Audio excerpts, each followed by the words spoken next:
Last night, the first of the autumn storms, it won't be the last, but the first of this autumn storms hit. Been forecast, I knew it was coming.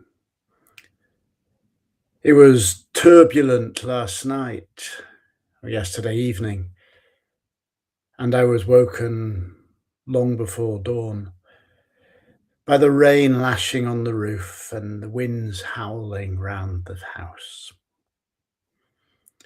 Well, this is an old house and it needs a lot of work. And when we moved in, the windows leaked and the roof was leaking and it was a bit of a mess.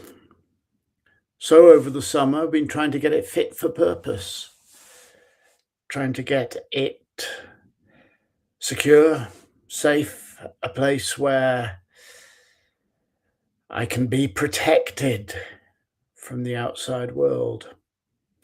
Done quite a lot of work on that.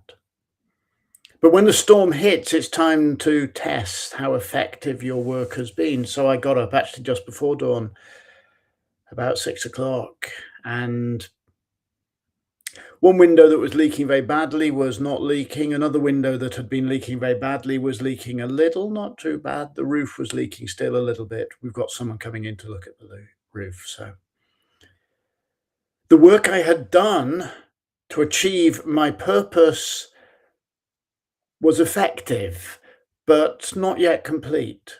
We don't see whether we are fit for purpose until the storm comes. Yesterday, I had a day where stress hit me. That was a mental storm. Anxiety that has always been there in my life, and I've spent a large amount of time working my way through. Anxiety came back, but you know what? It wasn't as bad as it used to be. And you know what? I dealt with it. There's still work to be done. I am still focusing on my purpose. And the storm that came yesterday showed me with some of the areas where I haven't yet done enough work. Purpose is a continuing and ongoing process. Even if you think you know absolutely what your purpose is, check in 6 months or a year, because the world will have changed and you will have changed. What does it mean, check in? Well, presence. Yesterday, at the end of a day of stress, as I knew a storm was coming and would test the house, I went for a walk along the edge of the sea. Already the waves were a little bit raised and the sky was grey. And I consciously chose to become present. I told myself out loud, because there's nobody else around to hear me, that the stress I experience as I try to make this house fit for purpose is the price I am paying, for these white top waves, this bird, this solitude, this singing of the wind in the reeds. Not some future thing, this now. In coming present, I realize that most of what I want in life is here right now. All the stress and the tension is what if, what is. I return through presence to what is, and I identify my pleasure. Pleasure. Today, although it's calmed down now, the storm will be back. We're forecast a gale a little later and a lot more rain. I'll light a fire. There's no heating in this room where I work. I'll light a fire. Two pleasures there are in conflict one with another, because I take great pleasure in trying to do as little damage as I possibly can to this poor tortured planet of ours. I try not to create pollution, but at the other side, I'm cold.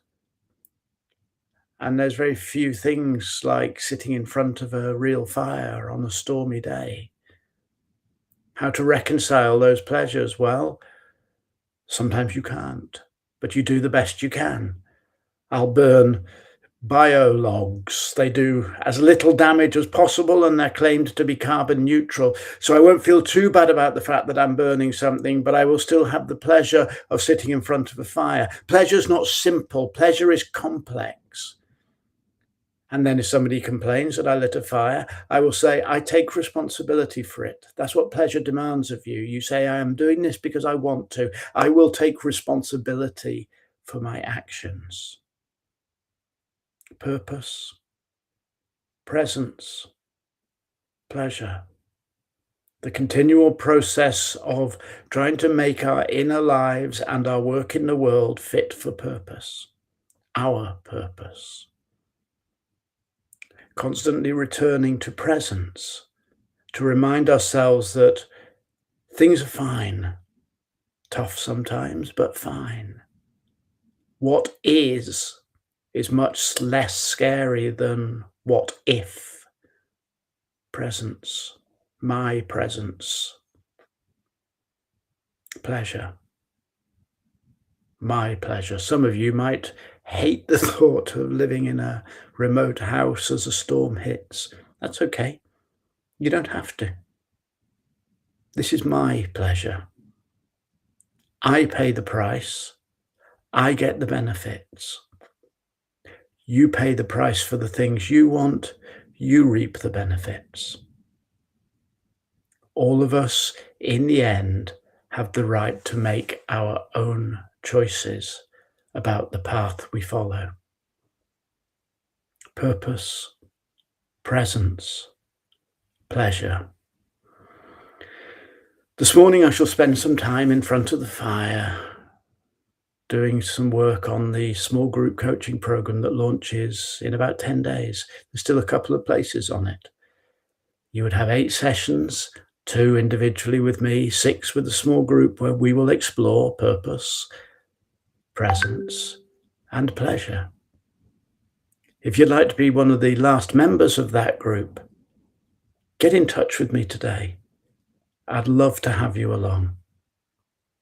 Now, whatever you're doing today, seek pleasure and do the work on your inner self to make sure that you are aligned with your purpose.